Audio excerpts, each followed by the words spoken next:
Salut à tous, c'est Sophie. Bienvenue sur ma chaîne où je partage mes astuces pour une maison propre et bien organisée. Restez avec moi, on commence tout de suite.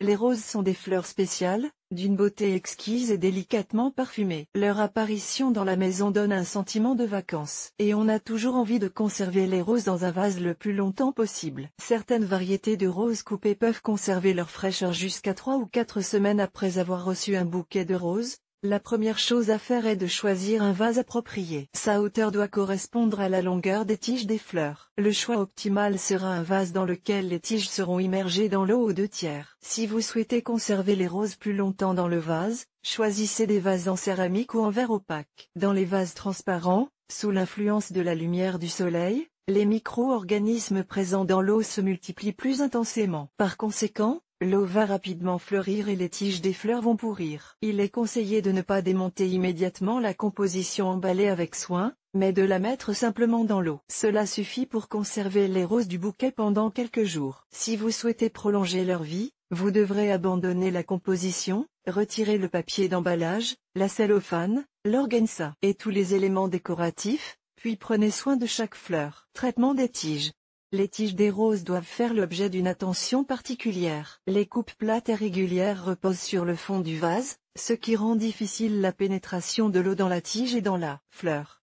Il faut donc couper les tiges en biais. La partie inférieure de la tige est coupée en biais à l'aide d'un couteau bien aiguisé ou d'un sécateur. Tout d'abord, il est préférable d'immerger complètement les roses dans de l'eau froide, dans une baignoire, pendant 2 à 3 heures. Il faut ensuite rafraîchir chaque fleur en renouvelant sa coupe. Il faut couper le bas de la tige à un angle oblique, en la maintenant sous l'eau afin que l'air ne pénètre pas dans les capillaires de la plante. Il est important d'utiliser des outils tranchants pour assurer une coupe régulière et lisse. Il est conseillé d'aplatir ou de fendre légèrement le bas de la tige dans la zone de coupe afin d'éliminer l'air et d'améliorer l'absorption de l'eau. Les feuilles de la partie inférieure de la tige, qui se trouveront dans le vase sous l'eau, doivent être coupées. Les feuilles qui ont perdu leur fraîcheur et leur aspect sain doivent également être coupées. Si les feuilles inférieures ne sont pas coupées, elles commenceront à pourrir dans le vase, ce qui entraînera des dégâts d'eau, une odeur désagréable et un flétrissement rapide des fleurs. Une eau propre. Pour conserver longtemps la fraîcheur et la beauté des roses coupées dans un vase, surveillez l'état de l'eau. Dans une eau trouble et stagnante, les roses se flétrissent rapidement pour toutes les plantes, en particulier les fleurs coupées. L'eau doit être fraîche et propre. Quant à la température de l'eau qu'il est recommandé de verser dans le vase, en été, il est préférable de la prendre fraîche, de préférence filtrée ou pré-permanente, et en hiver, à température ambiante. Pour prolonger la durée de vie des roses coupées, il est utile d'utiliser des conservateurs, qui sont ajoutés à l'eau pour empêcher la floraison et le développement de bactéries dans l'eau. Les désinfectants utilisés sont l'aspirine. Les comprimés doivent être réduits en poudre et ajoutés à l'eau, un comprimé pour 1 litre d'eau. La vodka. Les alcools désinfectent bien l'eau, 50 ml pour 1 litre. Un petit bijou en argent. L'argent possède de puissantes propriétés antibactériennes et antiseptiques. L'essentiel est de ne pas oublier de l'enlever lorsque vous videz le vase. Les détergents, l'eau de Javel, 0,5 cuillère à café pour 1 litre d'eau. Les roses qui ont été traitées pour une conservation de longue durée avec des préparations chimiques, elles ont généralement un aspect parfait et ne sentent rien, supportent sans broncher les moyens assez agressifs de stérilisation de l'eau. Pour nourrir les fleurs et conserver les roses dans un vase, certaines personnes estiment nécessaire d'ajouter une cuillère à soupe de sucre, de vinaigre ou une pincée d'acide citrique à 1 litre d'eau. Mais les engrais accélèrent souvent au contraire le processus de bourgeonnement et d'effritement des pétales. Chers lecteurs, abonnez-vous à notre Telegram, vous y trouverez des informations utiles sur l'entretien de la maison et pas seulement. Go to the channel. Il est préférable de verser de l'eau dans le vase à la moitié ou aux 2/3 de son volume. Pour que les roses restent plus longtemps dans le vase, il faut changer l'eau régulièrement. Il est recommandé de le faire tous les 2 jours. Lorsque l'on sort les fleurs du vase, il faut inspecter les boutures et, si nécessaire, les rafraîchir, les rincer et les tailler à nouveau, légèrement plus haut, et laver le vase avec un détergent et le rincer à l'eau courante. Pour maintenir les fleurs au bon niveau d'humidité,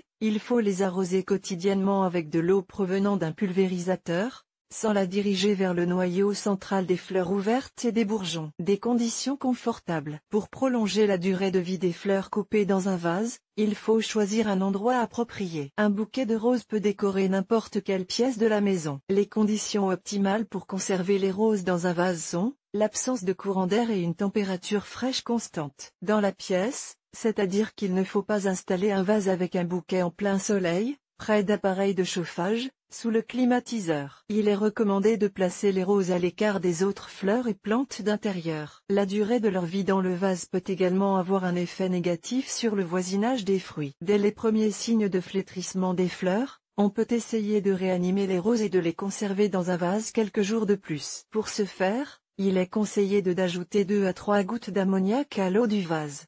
D'utiliser des températures contrastées. Ébouillantez avec de l'eau bouillante ou la verser pendant 3 à 5 minutes sur les tiges à l'endroit des coupures, puis plongez les roses dans de l'eau fraîche et froide.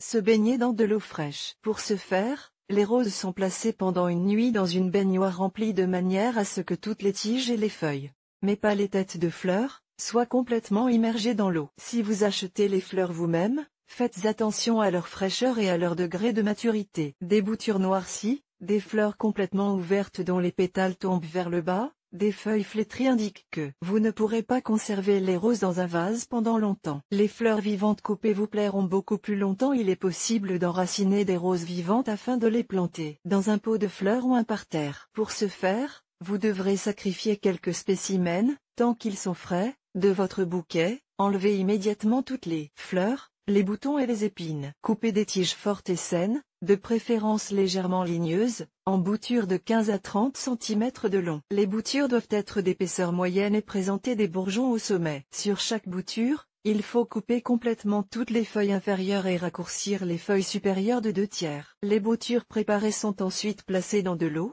qui est régulièrement renouvelée au cours du processus d'émergence des racines. Les jeunes plants dont le système racinaire est bien formé sont plantés en pleine terre. Les roses sont très capricieuses, et il est assez difficile de les cultiver, mais convenez que vous pourrez profiter plus longtemps de la beauté et du parfum des fleurs fraîches dans ce cas que lorsque vous essayez de conserver les roses dans un vase. Vidéo YouTube sur le sujet de l'article, Olga Poliakovskaya, experte en entretien ménager et auteure de chefs-d'œuvre culinaires. Après sa famille et ses amis. Elle a l'habitude de se fier à son bon sens, à son expérience du monde et à son intuition féminine.